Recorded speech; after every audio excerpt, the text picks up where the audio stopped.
ഇപ്പോഴീ നിൽക്കുന്ന രോഹിണി വിനയൻ കല്യാണം കഴിച്ചുകൊണ്ടുവന്ന പെൺകുട്ടിയാ. അതിന് അവൻ അന്ന് തന്നെ ജയിലിൽ പോയില്ലേ?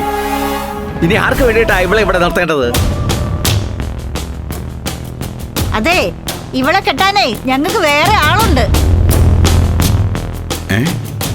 ജയിലിൽ കിടക്കുന്ന ഒരുത്തിന് വേണ്ടി ഇവളെ ഇവിടെ കെട്ടിടാൻ പറ്റത്തില്ല. ജയിലൊക്കെ കഴിഞ്ഞു. വിനേട്ടൻ നാളെ ജയിലിൽ നിന്ന് ഇറങ്ങുകയാണ്.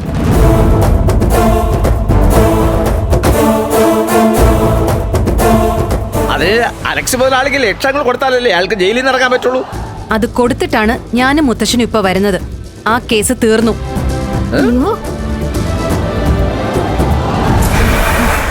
പോലീസ് ഇടപെട്ടാ തീർത്തിരിക്കുന്നത്. ഇനിയും നിങ്ങൾക്ക് എന്തെങ്കിലും പറയാനുണ്ടോ? ഇനി രണ്ടാളും പെട്ടെന്ന് ഇവിടെ നിന്ന് ഇറങ്ങിയില്ലെങ്കിൽ ഞാൻ പോലീസിനെ വിളിക്കും. പിന്നെ നാട്ടിലേക്കായിരിക്കില്ല തിരിച്ചുപോക്ക്, പോലീസ് സ്റ്റേഷനിലേക്കായിരിക്കും. എന്തിനാ വെറുതെ സംസാരം? പോലീസിനെ വിളിക്കുമോളെ. ഇവർക്ക് കിട്ടാനുള്ളത് കിട്ടിയാലേ പറ്റൂ. വേണ്ട, പോലീസിനെ വിളിക്കണ്ട. വാ മനുഷ്യ, നമുക്ക് പോകാം. ഈ നശിച്ചവള് കാരണം ജയിലിൽ പോകാൻ എനിക്ക് പറ്റില്ല. ഞങ്ങൾ അങ്ങനെ അങ്ങ് പോവില്ല. ഇവൾ ഇവിടെ ഉള്ളിടത്തോളം കാലം ഞങ്ങൾ ഇവിടെയൊക്കെ തന്നെ കാണും. നീ ചെവി നുള്ളിക്കോടി. ഇങ്ങോട്ട് നീ വിടാടി. വിടാൻ. മനുഷ്യ, നീ എന്നിട്ട് തൊള്ളാതെ പിടിക്കാതെ. പോ മനുഷ്യ, അങ്ങോട്ട് പോ. നടക്ക അങ്ങോട്ട്.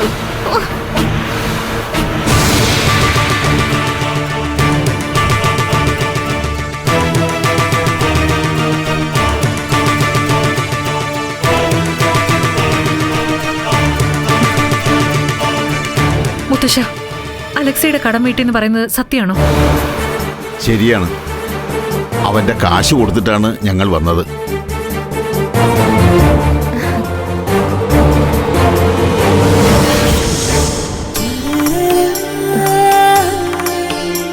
രോഹിണി ചേച്ചി ഇനി സങ്കടപ്പെടണ്ട. വിനേട്ടൻ നാളെ ഇങ്ങെത്തും. ഇനി എല്ലാം ഓക്കെ. ചേച്ചി വാ പറയട്ടെ.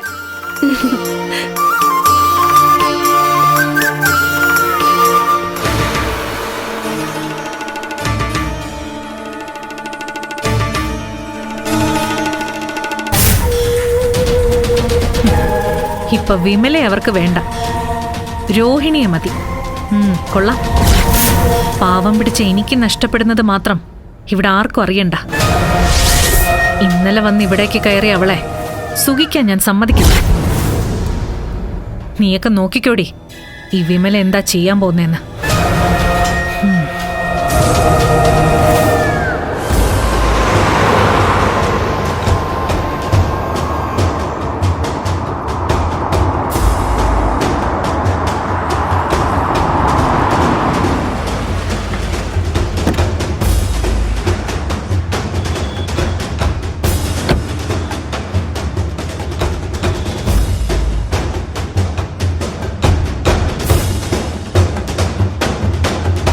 അജയ്, നിന്നോട് നേരിട്ട് നാട്ടിലേക്ക് വരാനല്ലേ പറഞ്ഞത്?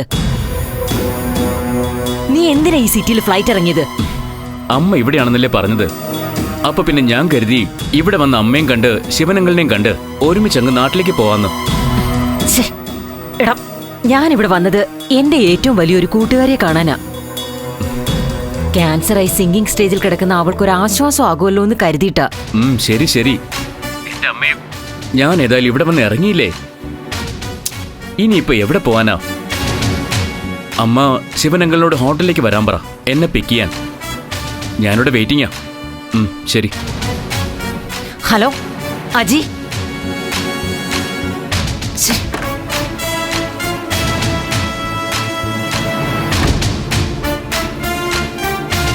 ഇതെന്താ കയ്യില്? ഇതോ, happy birthday to you, happy birthday to you, happy birthday to you dear ചേച്ചി. ചേച്ചി കട്ടിയുള്ള ബർത്ത്ഡേ കേക്കാ. ശരി ശരി. നീ പറഞ്ഞിരുന്നോ മോനോട് ഇവിടേക്ക് വരാൻ? ഇല്ല, അവൻ ഇവിടേക്കാ വന്നിറങ്ങിയിരിക്കുന്നത്. ചേച്ചി ഇവിടെ ഉള്ളതെന്ന് അവൻ അറിയാവുന്നതല്ലേ? ഞാൻ പറയും മുമ്പേ നീ തന്നെ അറിയിച്ചു കാണും. ഒപ്പം ഇന്ന് എന്റെ ബർത്ത്ഡേ ഒന്നും പറഞ്ഞു അല്ലേ? ആ ഇല്ലേ ചേച്ചി, അക്കാര്യം കാലത്ത് അവനാ എന്നെ വിളിച്ച് ഓർമ്മിച്ചത്. അപ്പൊ തന്നെ ഞാൻ ഈ കേക്ക് ഓർഡർ ചെയ്തു. അതാ ഇപ്പൊ കൊണ്ടുവന്നിരിക്കുന്നത്. ഛേ, എന്തായാലും ടെൻഷനായല്ലോ.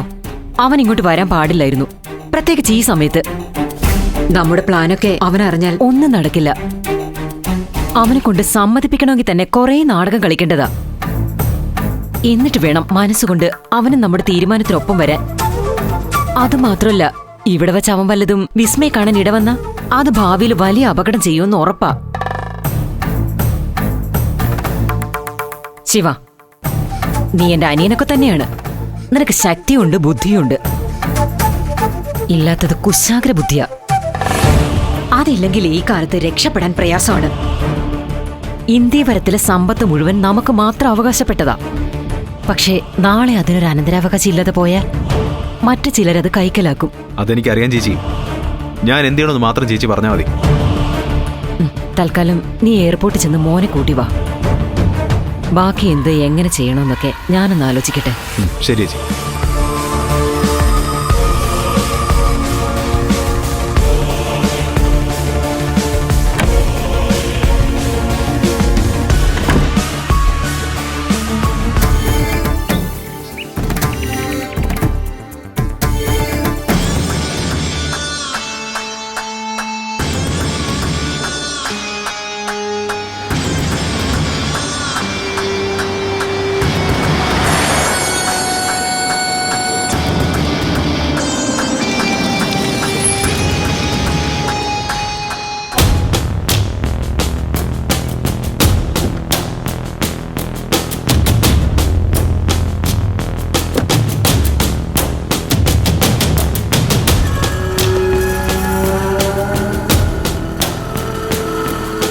നീ ഇതെവിടെയായിരുന്നു? കൊറേ നേരമായിട്ട് വിളിച്ചിട്ട് എടുത്തില്ലല്ലോ. ആ, എടുക്കാൻ തോന്നിയില്ല. ഇപ്പൊ ഞാൻ വന്നല്ലോ. ഇനി അമ്മയ്ക്ക് എന്താ പറയാനുള്ളതെന്ന് വെച്ചാൽ നേരിട്ട് പറയാം. പറയാനൊന്നേ ഉള്ളൂ, നിന്റെ കല്യാണം. ലീവ് തീരാറായി. ഇത്തവണ അത് നടന്നില്ലെങ്കിൽ നീ അങ്ങ് പോവും. പിന്നെ എന്താ ഏതാന്ന് കണ്ടാലേ അറിയാൻ പറ്റൂ. എന്റെ അമ്മേ, കല്യാണം കഴിക്കുന്ന ഞാനല്ലേ, അമ്മയല്ലല്ലോ. ഇത്തവണ നടന്നില്ലെങ്കിൽ അടുത്ത തവണ നടക്കും, അത്രേ ഉള്ളൂ. അത്രയുമല്ല.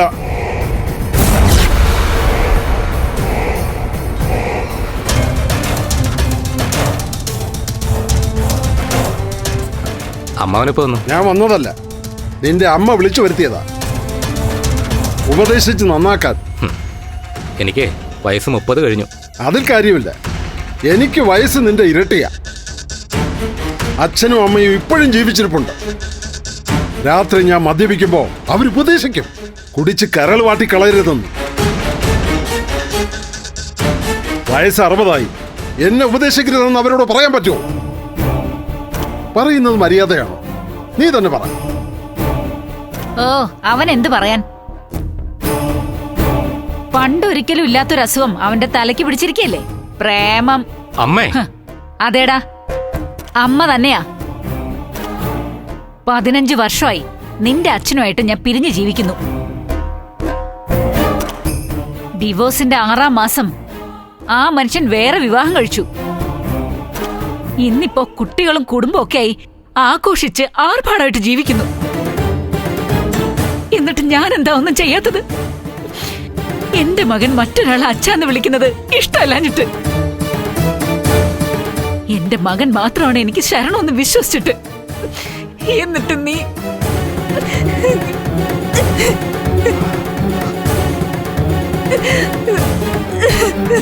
എന്റെ പൊന്നമ്മേ, ഇപ്പൊ എന്തിനാണ് ഈ ചരിത്രം മുഴുവൻ പറയുന്നത്?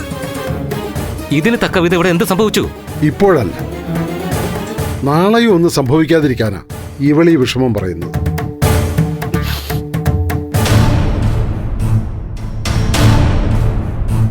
നോക്കുമോനെ, കോടതി മുറിയിലിരുന്ന് ഒരുപാട് പേരുടെ വിധി എഴുതിയവനാ ഞാൻ. ഒരുപാട് പേരുടെ ജീവിതം കണ്ടു. ആ അനുഭവം കൊണ്ട് പറയുക, നിന്റെ അമ്മയ്ക്ക് നീ സ്വസ്ഥതയും സമാധാനമുള്ള ഒരു ജീവിതം വേണമെങ്കിൽ നീ ഒരു വിവാഹം കഴിക്കണം. അതിന് നമ്മുടെ സ്റ്റാറ്റസ് അനുസരിച്ചുള്ള ഒരാൾ വേണം വരാൻ. അതുകൊണ്ട് ഞാൻ പറയുന്നത്, സോറി അമ്മാവ, എന്റെ വിവാഹം ഞാൻ മനസ്സിൽ കണ്ടു കഴിഞ്ഞതാണ്. ഒരു പെൺകുട്ടിക്ക് വാക്ക് കൊടുത്തിട്ടും ഒഴിവാക്കുക എന്ന് പറഞ്ഞാൽ ആര് വാക്ക് കൊടുത്തുന്ന്? ഏട്ടനോട് ഞാൻ പറഞ്ഞില്ലേ, ഇവൻ ഇവിടെ വരുന്നതിന് മുമ്പേ മാട്രിമോണിയിൽ ഒരു പരസ്യം കൊടുത്തു, ഞാൻ പോലും അറിയാതെ. അതിൽ വന്ന കുറെ എഴുത്തുകളിലൊന്നാ ആ വിമല പെണ്ണിന്റെ. അവളാണെങ്കി കുറെ പ്രാരാബ്ധങ്ങൾ പറഞ്ഞ ഒരു രാമായണം തന്നെ എഴുതി അയച്ചു എന്നാ എനിക്ക് തോന്നുന്നേ. അത് വായിച്ച് ഇവനങ്ങ് വീണുപോയി. അതേ പിന്നെ ഫോൺ വിളിയോട് ഫോൺ വിളിയാ. ശരി ശരി, ഇരിക്കട്ടെ. ഏതായാലും നിങ്ങൾ രണ്ടാളും അവരുടെ വീട്ടിൽ പോയി പെണ്ണ് കണ്ടതല്ലേ? ഒരു ദിവസം കൂടി നമുക്ക് നോക്കാം. അപ്പോഴും അവരാരും ഇങ്ങോട്ട് വന്നില്ലെങ്കിൽ നമ്മൾ ആ ബന്ധം മറക്കും. ഹരീന്ദ്രൻ എന്തോ പറയുന്നു? അല്ല, അത് പിന്നെ ഒരു പിന്നെയില്ല. ഏട്ടൻ പറയുന്നതാ തീരുമാനം. അടുത്തിരുട്ടി വെളുക്കുന്നതിന് മുമ്പ് ഇതിനൊരു തീരുമാനം ആയില്ലെങ്കിൽ നാളെ നിനക്ക് വേണ്ടി ഞാൻ മറ്റൊരു പെണ്ണിനെ തീരുമാനിച്ചുറപ്പിക്കും. 3.5 തരവാ. ഏട്ടൻ വന്നേ, അവൻ ഒറ്റയ്ക്ക് നിന്ന് തീരുമാനിക്കട്ടെ എന്ത് വേണമെന്ന്.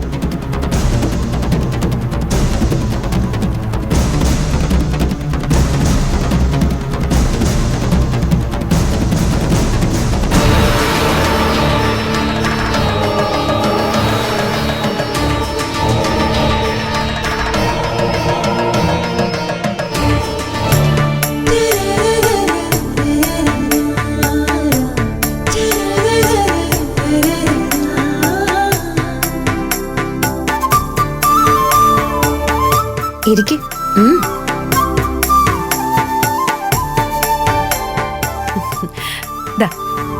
ഇന്ന് മുതൽ നമ്മുടെ ഈ ടെക്സ്റ്റൈൽസിൽ രോഹിണി ചേച്ചിയുടെ സ്ഥാനം ഇവിടെയാ.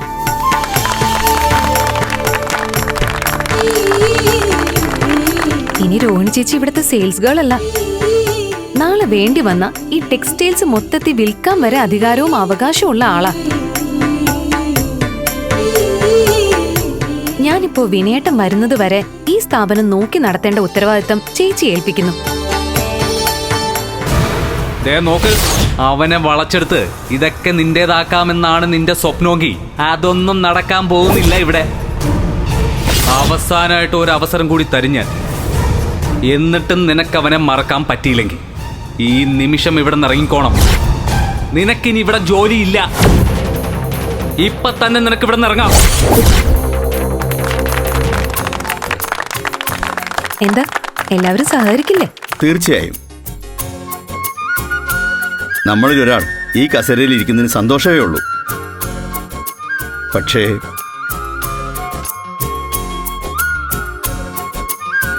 മനസ്സിലായി. അലക്സി ഒഴിവായെങ്കിലും ഇർഷാദ് എന്നൊരു പാർട്ട്ണർ ഇപ്പോഴും ഉണ്ടെന്നല്ലേ? അത് സാരമില്ല.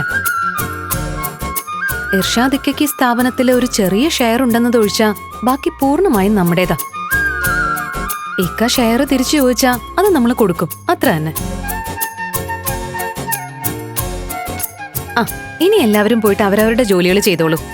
ഏട്ടൻ തിരിച്ചു വരുമ്പോ ഈ സ്ഥാപനം എണ്ണയിട്ട യന്ത്രം പോലെ വർക്കിംഗ് ആയിരിക്കണം.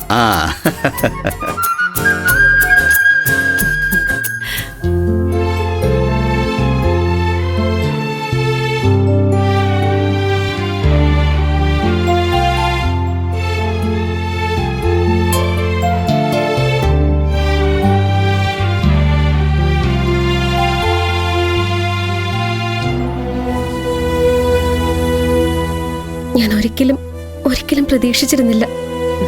താങ്ക് യു മോളെ, താങ്ക് യു വെരി മച്ച്. ഏയ്, ഇതിന് താങ്ക്സ് പറയേണ്ടത് ഞാൻ രോഹിണി ചേച്ചിയോടാ. നിങ്ങൾക്കിടയിൽ ഒരു കുഞ്ഞിന്റെ സാന്നിധ്യം ഉണ്ടെന്ന് അറിയാതെ ഞാൻ നിങ്ങളെ പിരിച്ചിരുന്നെങ്കിൽ അതൊരു വലിയ പാപമായനെ. ഇപ്പൊ അത് കഴിഞ്ഞു. ഇവിടുത്തെ സെയിൽസ് കൗണ്ടറിൽ വെച്ച് പ്രണയിക്കാൻ തുടങ്ങിയ രോഹിണി ചേച്ചിയെ ഇനി ഈ ചെയറിൽ വിനയേട്ടൻ കാണുമ്പോ എന്തൊരു സന്തോഷായിരിക്കും ആലോചിച്ച് നോക്ക്.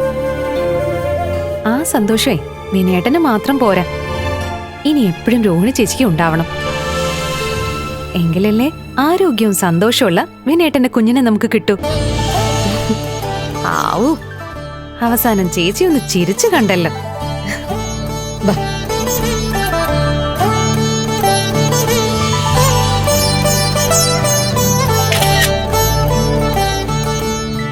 ഇത് കൊള്ളാല്ലേ?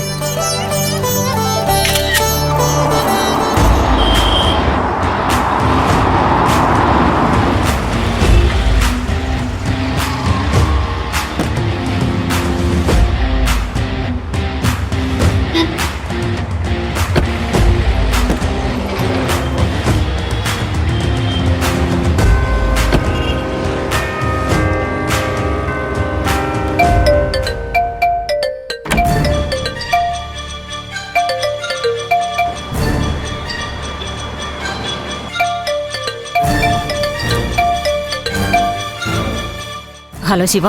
ചേച്ചി, ആജിക്ക് ഒരേ നിർബന്ധം, അമ്മയ്ക്ക് ഒരു ബർത്ത്ഡേ ഗിഫ്റ്റ് വാങ്ങണമെന്ന്. അവനിവിടെ ആ വിനേന്ദ്രന്റെ ടെക്സ്റ്റൈൽസ് ഒന്ന് കയറിയിരിക്കുക. എന്റെ ഈശ്വരാ, നീ എന്തൊക്കെ മണ്ടത്തരോ ഈ കാണിക്കുന്നത് ശിവ? വേറൊരു ടെക്സ്റ്റൈൽസും കണ്ടില്ലേ നിനക്ക് അവനെ കൊണ്ടുവന്ന് കയറ്റാൻ? എന്തെങ്കിലും അബദ്ധവശ അജയും വിസ്മയും തമ്മിൽ കാണാൻ ഇടവന്നാലോ? ഏയ്, അതിന് സാധ്യതയില്ലേ ചേച്ചി. വിസ്മയ ഷോപ്പിൽ വരേണ്ട കാര്യം എന്താ? ആ കുട്ടി വീട്ടിലോ ചിലപ്പോൾ ഹോസ്റ്റലിലോ ആയിരിക്കും. അങ്ങനെ ആയ കുഴപ്പമില്ല. പക്ഷെ നമ്മുടെ സമയദോഷത്തിന് അവളവിടെ വന്ന കുഴപ്പമാവും. അജയുടെ സ്വഭാവം നിനക്കറിയാലോ. ആരുമായിട്ടും പെട്ടെന്ന് പരിചയപ്പെടും. അവനെ പരിചയപ്പെടുന്നവര് അവനുമായിട്ട് പെട്ടെന്ന് അടുക്കുകയും ചെയ്യും. അതാണ് പ്രശ്നം. ശരി ചേച്ചി, ഞാനൊന്ന് കൂടെ പോയി നോക്കാം അങ്ങനെ എന്തെങ്കിലും നടക്കുന്നുണ്ടോ എന്ന്. ശരി ശരി, നീ കൂടെ ചെന്ന് വിസ്മയ അവിടെ ഇല്ലെന്ന് ഉറപ്പുവരുത്തണം. അഥവാ ഉണ്ടെങ്കിൽ അവര് തമ്മിൽ ഒരിക്കലും കാണരുത്. മനസ്സിലായല്ലോ ഞാൻ പറഞ്ഞത്? മനസ്സിലായി ചേച്ചി, ഞാൻ നോക്കാം.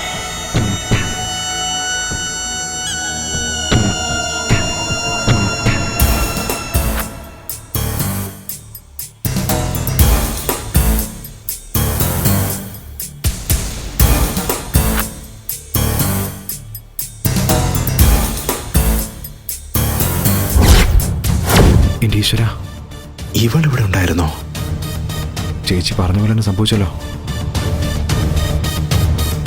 Excuse me.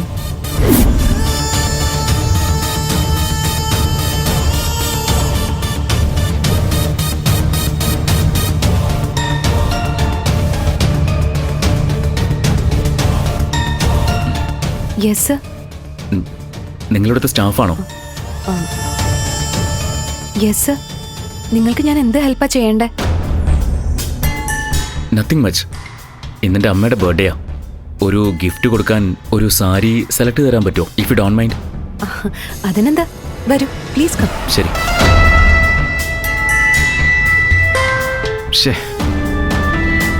എനിക്കെന്താണോ ഇവിടെ തന്നെ അവനെ കൊണ്ട് കയറാൻ തോന്നിയത്.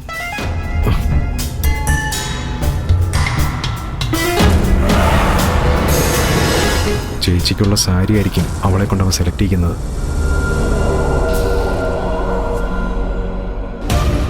അങ്ങനെയാണെങ്കിൽ ചേച്ചിയെ പറ്റിയും പറഞ്ഞു കൊടുത്ത് കാണുമായിരിക്കുമോ? ഇതെങ്ങനെയുണ്ടാവും സർ? ഇതൊന്ന്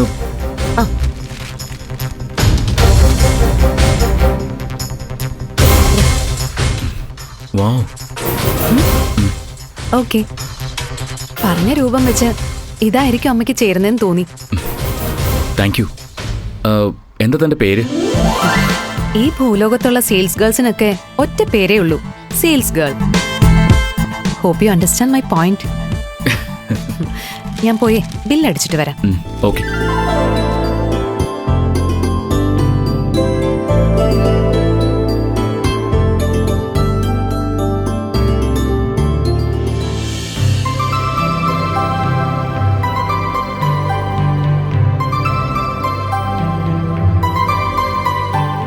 സ്മാർട്ട്. വലിയ ഇംഗ്ലീഷ് സംസാരമൊക്കെ ആണല്ലോ. ഇത്രയും ചെറിയ കടയിൽ ഇങ്ങനത്തെ സെയിൽസ് ഗേൾസ് കണ്ടോ? ചേട്ടാ, ഇത് ബില്ലടിച്ചിട്ടേ ആ പുള്ളിക്ക് കൊടുക്കണേ. ശരി.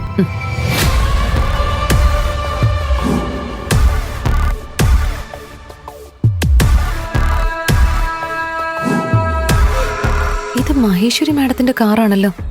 മാഡം ഇവിടെ വന്നിട്ടുണ്ടോ എന്തോ?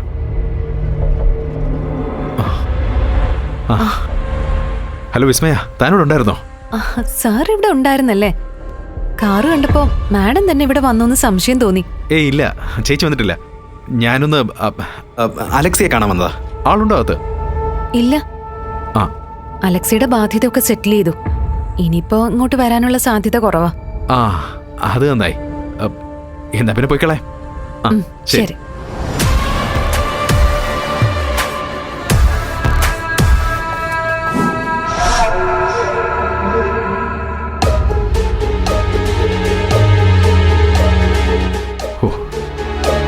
അജയെക്കുറിച്ച് ആരെന്ന് മനസ്സിലായിട്ടില്ല. സമാധാനം. പരസ്പരം മനസ്സിലാക്കിയും കാര്യങ്ങൾ പറയുകയും ചെയ്തിരുന്നെങ്കിൽ ഞങ്ങളുണ്ടാക്കിയ കഥ തന്നെ മാറിപ്പോയാനെ.